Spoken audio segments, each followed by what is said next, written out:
صلى عليك الرحمن. میرا نام عظمت اللہ ہے. میرا تعلق ڈسٹرکٹ فیصل آباد کے گاؤں 109 ریبے مسعود آباد سے ہے. میں ایک بزنس مین ہوں اور پاکستان اسٹاک ایکسچینج کا سرمایہ کار ہوں اور تقریباً 35 ایئر سے میرا یہی کام ہے. میرے آباء و اجداد ادھر ہی فیصل آباد میں ہی ہیں، 109 ریبے مسعود آباد میں. اور یہ گاؤں قادیانیوں کے لیے ہی آباد کیا گیا تھا اور وہاں شروع میں سارے قادیانی آباد تھے اور پھر کچھ مسلمان بھی یہاں آباد ہو گئے. میرے دادا شہاب الدین دو ایک درویش ٹائپ بندے تھے، بالکل ان پڑھ تھے. ان کو کچھ دوست لے گئے کہ ادھر میلہ لگتا ہے قادیان میں، تو ادھر جا کے انہوں نے مرزے کو امام مہدی مان لیا اور وہ گھر آ گئے اور وہ قادیان تو ہمارے گھر تک پہنچی ہے. الحمدللہ میں اپنے گھر میں پہلا شخص ہوں، بلکہ نوجوان تھا جب میں نے اسلام قبول کیا.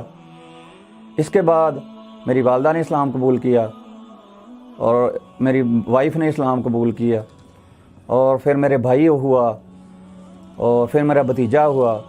کل ہم 13 افراد اسلام قبول کر چکے ہیں. اور میرے قبول اسلام کے بعد ہمارے گاؤں سے تقریباً 70 سے 80 افراد نے اسلام قبول کر لیا ہے. میں ایک عام قادیانی تھا، بڑا خبیث قسم کا قادیانی تھا اور دلیر قادیانی تھا. میں جماعت میں میرا بڑا اہم کردار تھا، خدام میں میرا بڑا اہم رول تھا. جہاں بھی جدھر جماعت سے نوجوان جاتے مجھے ادھر لازماً بھیجا جاتا ہے، چاہے وہ دارالکفر بھیجا جاتا یا فیصل آباد کی مقامی جو ان کا مرکز ہے بھوانا بازار میں ادھر بھیجا جاتا ہے. مجھے ادھر لازماً بھیجا جاتا اور لڑائی جھگڑوں میں مجھے بھیجا جاتا تھا. اور پھر کہیں جاسوسی کرنی ہو کسی مسجد میں تو وہ مجھے بھیجا جاتا تھا. اور جاسوسی کرنے کا طریقہ یہ تھا کہ ہمیں کہا جاتا تھا کہ آپ نے مسلمانوں والی وہ ٹوپی سی پہن لی ہے جیسی مسلمان پہنتے ہیں اور آپ نے ان کے ساتھ نماز پڑھنی ہے، اور جب وہ نماز آپ نے جو وہ خطبے میں کہیں وہ سارے لکھتے جانا ہے اور کہیں شو نہیں ہونا کہ آپ کوئی غیر ہیں، آپ یہی شو کرنا کہ آپ مسلمان ہو. تو پھر آپ نے وہ لکھ کے، اس وقت ریکارڈنگ کا وہ دور نہیں تھا، تو آپ نے لکھ کے وہ ساری رپورٹ دارالکفر جناب نگر میں کرنی ہوتی تھی.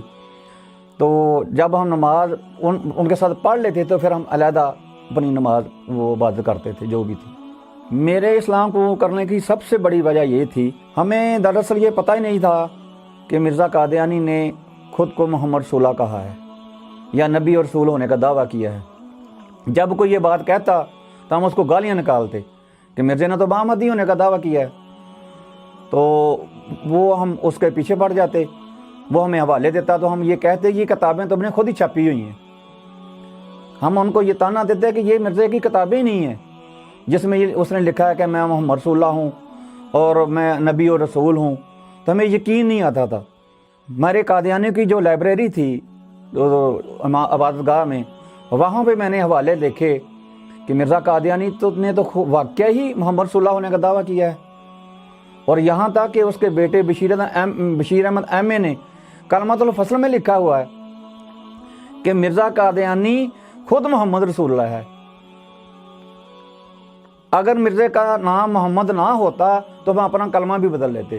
تو اچانک اللہ تعالیٰ نے مجھے ہدایت دینی تھی. میرے ایک حدیث نظر سے گزری جس میں رسول اللہ صلی اللہ علیہ وسلم فرمایا کہ میری انبیاء کی مثال ایک محل کی مانند ہے، جو محل مکمل ہو چکا تھا، صرف ایک اینٹ کی جگہ خالی تھی، وہ اینٹ میں ہوں.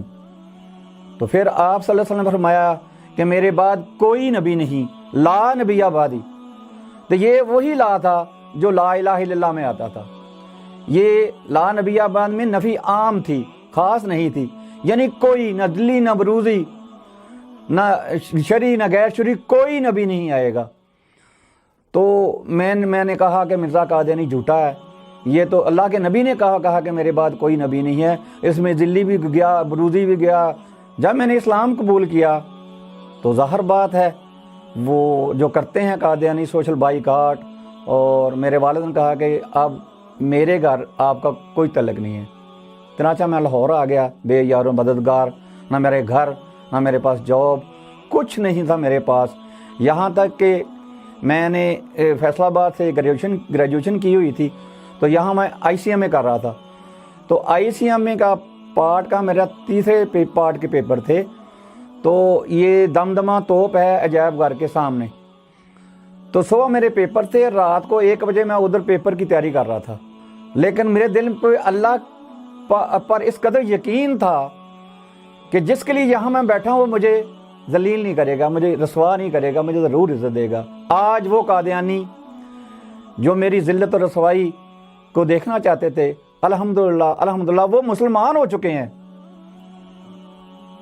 جو میرے لیے بددعائیں کرتے تھے وہ آج میرے لیے دعائیں کرتے ہیں۔ یہ اللہ کا فضل ہے اور ایک نمونہ ہے۔ جب اللہ تعالیٰ نے میری والدہ کو اسلام قبول کرنے کی طاقت دی تو میرے والد نے کہا کہ تمہیں میں طلاق دیتا ہوں۔ اس نے کہا طلاق دینے کی ضرورت نہیں، طلاق ہو گئی ہے، کیونکہ تم کافر ہو، میں مسلمان ہوں۔ تو اللہ تعالیٰ نے جس سال میری والدہ نے اسلام قبول کیا اسی سال ہمیں اپنے گھر بلا لیا بیت اللہ میں۔